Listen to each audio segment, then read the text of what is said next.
Valsad police ने फिर साबित कर दिया है, यहाँ कानून सिर्फ किताबों में नहीं बल्कि जमीन पर चलता है और अपराधी चाहे जितना भी शातिर क्यों न हो बच नहीं सकता।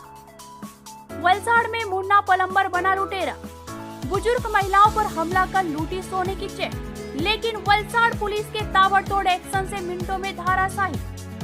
वलसाड़ जिले के वापी शहर की भाग्योदय सोसाइटी में गुरुवार शाम एक सनसनीखेज लूट की घटना हुई, जिसने पूरे इलाकों को हिला दिया।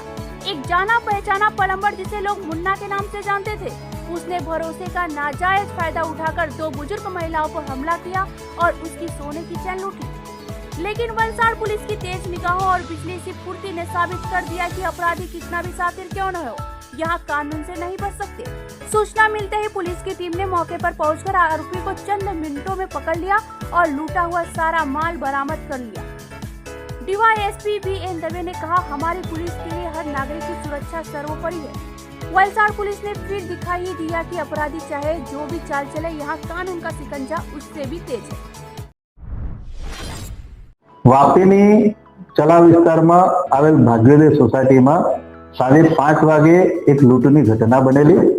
આ ઘટનાની જાણ થતા પોલીસ તાત્કાલિક ઘટના સ્થળે પહોંચેલી। ઘટના સ્થળે પહોંચતા પોલીસને જાણવા મળેલ કે આ ડોક્ટરનું ઘર હતું અને ઘરમાં ડોક્ટરના પત્ની અને ડોક્ટરના સાસુ બંને ઉંમરલાયક મહિલાઓ ત્યાં ઘરમાં હાજર હતી અને બંને ઇજાગ્રસ્ત હાલતમાં હતી। પોલીસે તાત્કાલિક એ લોકોની પ્રાથમિક પૂછપરછ કરી અને સારવાર માટે મોકલી આપેલા। પ્રાથમિક પૂછપરછમાં જાણવા મળેલ કે એમના ઓળખીતા મુન્ના પ્લમ્બર નામના માણસે એમને ઈજા કરી છે અને એમની સાસુની ગળાની ચેન લૂંટી છે અને આરોપી છે એ ઘરના ઉપરના ભાગે ભાગ્યો છે। તેથી તાત્કાલિક પોલીસ ઉપરના ભાગે પહોંચી અને આ ઘટનામાં એક આરોપીની પોલીસે ધરપકડ કરેલ છે। જે આરોપીની ધરપકડ કરેલ છે એનું નામ છે સનાતન ઉર્ફે મુન્નો બહેરા, જે મૂળ ઓડિશા રાજ્યનો રહેવાસી છે અને હાલમાં વાપીના રમઝાડવાડી વિસ્તારમાં રહે છે અને જે પ્લમ્બિંગનું કામ કરે છે।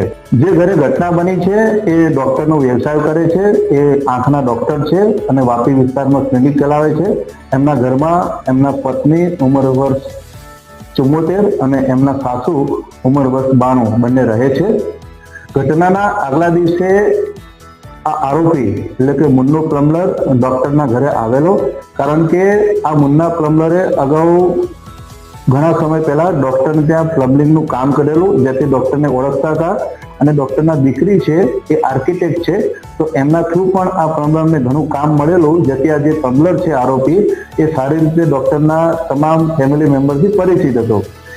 આગલા દિવસે એ ડોક્ટરને મળવા આવેલો અને ડોક્ટરને વાત કરેલી કે મેં આ સોસાયટીમાં બાજુમાં કામ રાખેલું છે અને તમારે કંઈ પણ કામ હોય તો મને જણાવજો, એવું કહીને જતો રહેલો। બીજા દિવસે ફરીથી આ આરોપી ડોક્ટર પાસે આવેલો અને ડોક્ટરને એણે રજૂઆત કરેલી કે મારી આંખમાં બળતરા થાય છે, કારણ કે આ આંખના ડોક્ટર હતા અને મને તમે દવા લખી આપો। તો ડોક્ટરે એને એવું કીધેલું કે હું સાંજે ક્લિનિક ઉપર આવીશ, તું ક્લિનિક ઉપર આવજે અને હું તને તારી આંખ ચેક કરી અને પછી તને દવા લખી આપીશ। પરંતુ એણે વિનંતી કરી કે ના, મને તાત્કાલિક દવા લખી આપો, એટલે ડોક્ટરે એમને દવા લખી આપેલી અને પછી એ આરોપી ત્યાંથી જતા રહેલા। સાંજના સમયે જ્યારે ડોક્ટર પોતાના ક્લિનિક ઉપર ગયા ત્યારે આ આરોપી ફરીથી ડોક્ટરના ઘરે આવેલો।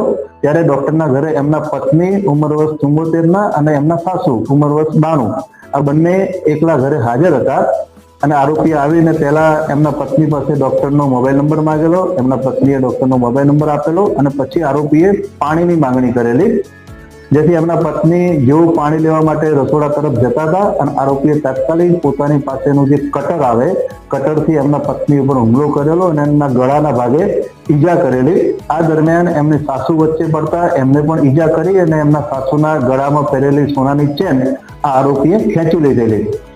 આ ઘટનામાં બંને સાસુએ બૂમાબૂમ કરતા આજુબાજુના લોકો ભેગા થઈ ગયેલા, જેથી આરોપી ઘરમાં અંદરની સીડીથી ઉપરના રૂમમાં ચડી ગયેલો, ઉપરનો રૂમ અંદરથી બંધ કરી અને રૂમની ગેલેરીમાંથી એ ઢાબા ઉપર જતો રહેલો।